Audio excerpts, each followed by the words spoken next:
Ilang buwan na rin hindi po ako nag-upload ng mga videos dito po sa channel na to.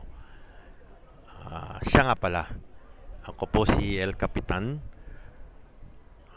Larry Chan, ang producer, director, and host ng YouTube channel Manhattan Dreams Come True. Ay, ito po, pakita ko sa inyo. Manhattan Dreams Come True. Ako po ang producer, director, and host ng channel na to. Makikita mo rin po ang Manhattan Dreams Come True na Facebook page. Kung saan same ang logo, mukha ko rin ang nandun, no? Ah, pero nakatutok po ako sa YouTube channel na to, no? Ang content ko, no, ay dito po sa YouTube channel, no?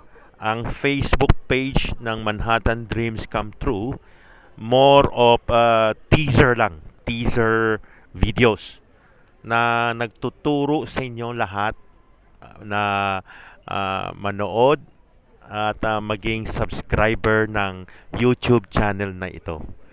Yun po yun. Manhattan Dreams Come True. Ilang buwan na po ako hindi nag-upload ng videos. Kung di ako nagkakamali, higit kumulang 5 buwan. No? Marami po kasing mga emergencies na inasikaso ko, kaya medyo nagtagal, no, o kumbaga hindi ako nag-upload ng videos for many months, ano. uh, this is also this video ngayon na nire-record ko, no. Nirecord ko po ito sa isang sikat na lugar, no. Ngayon, no, December ng 2024, no. Hindi ko lang sure kung kailan niyo mapapanood ito, no. But this is recorded now, December 2024. Patapos na ang taon ng 2024. Posibleng mapanood mo to sa 2025, no, or I don't know when, no. uh, this will be my second episode, or last episode ng season 2, no? Kasi naka season 1 na ako, and then meron akong season 2. Sa season 2, isang video lang nagawa ko. And then nag-stop nga ako ng more or less 5 months. Ito ang second video ng season 2. So my first episode, this is the second episode or second video. Na I would say this is the second episode or the last episode of season 2. Mag-start na ako ng bagong season with many episodes, starting 2025, no. 2025, okay. Bagong content, and yun nga, bagong content, and bagong focus, no.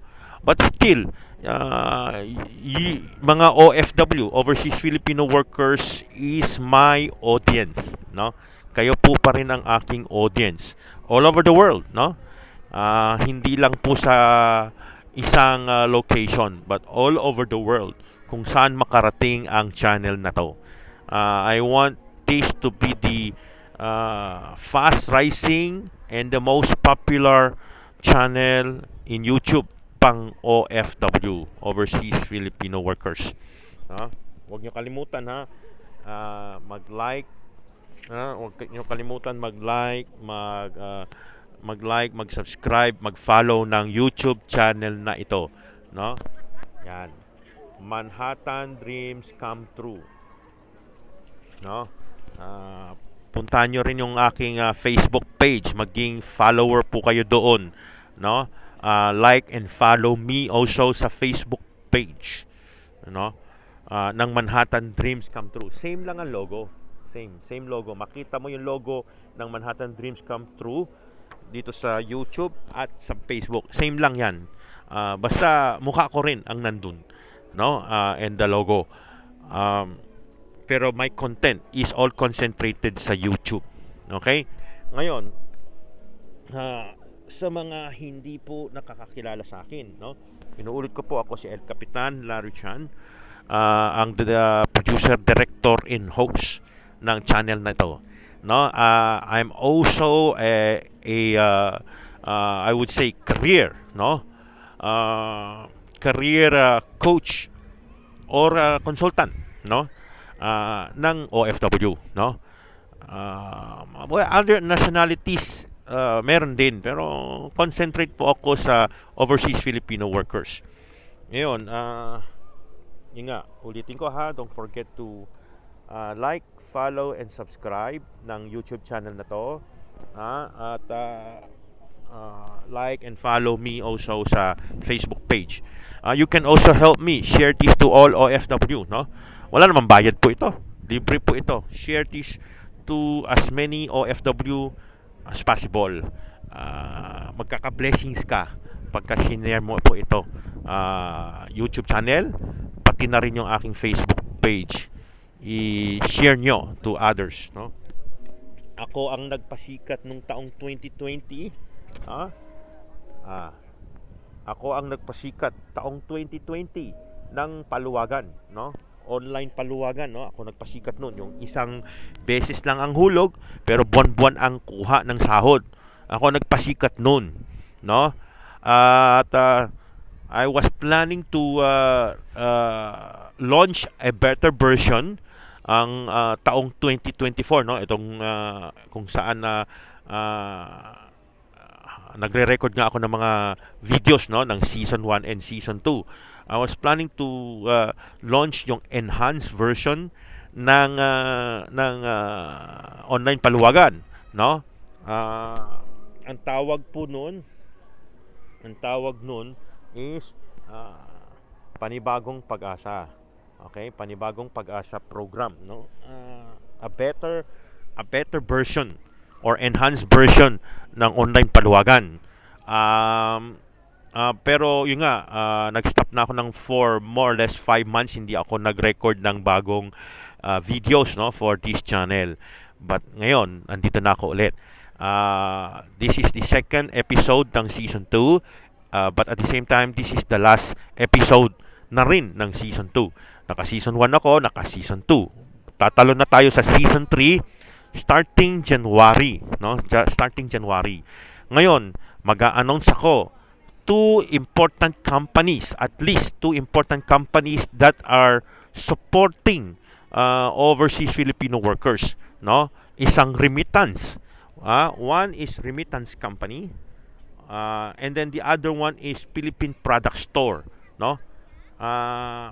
I will be announcing two companies. Isa may kinalaman sa remittance, and then yung isa may kinalaman sa Philippine Products, no, or Philippine Product Store. That is supporting OFW. Alam naman natin tayo mga OFW or mga nasa ibang bansa nagtatrabaho, sikap at tiyaga, ang daming problema sa buhay, no? Pero meron dalawang kumpanya, two companies that understand our problems, two companies that will support OFW, no? Sa pamamagitan ng mga pa-raffle, pa-contest, ayuda, pagpapala, biyaya, etc., no? Two companies that will support the loyal customers, no? Nila, no? That will support the overseas Filipino workers. Two companies, isang Philippine Product Store, isang remittance company that is what we call working with us, no? Tumutulong sa atin dito sa channel na to, no? Supporting the community of OFW. Dalawang kumpanya, dahil tayo ay suki nila, they will also support us, no? siyempre may kahirapan po tayo eh, no?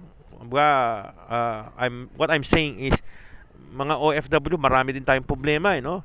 So they will support us, no? They will support our community, no? Remittance company, one remittance company lang, no? At isang Philippine product store magso-support sa atin, through paraffol, pa-contest, mga reward, award, no, mga gifts, mga pagpapala, biyaya, no, and also what we call this, no, mga ayuda, no, tulong sa mga kapwa OFW na nangangailangan ng tulong, no. Kaya ah, abangan ang season 3. Season 3 is coming this January. Yun. Mm. Kaya wait for the next season and episodes. Ha? God bless you all. Kung sakaling nasa 2024 pa tayo at napanood mo itong channel, or episode, Happy New Year.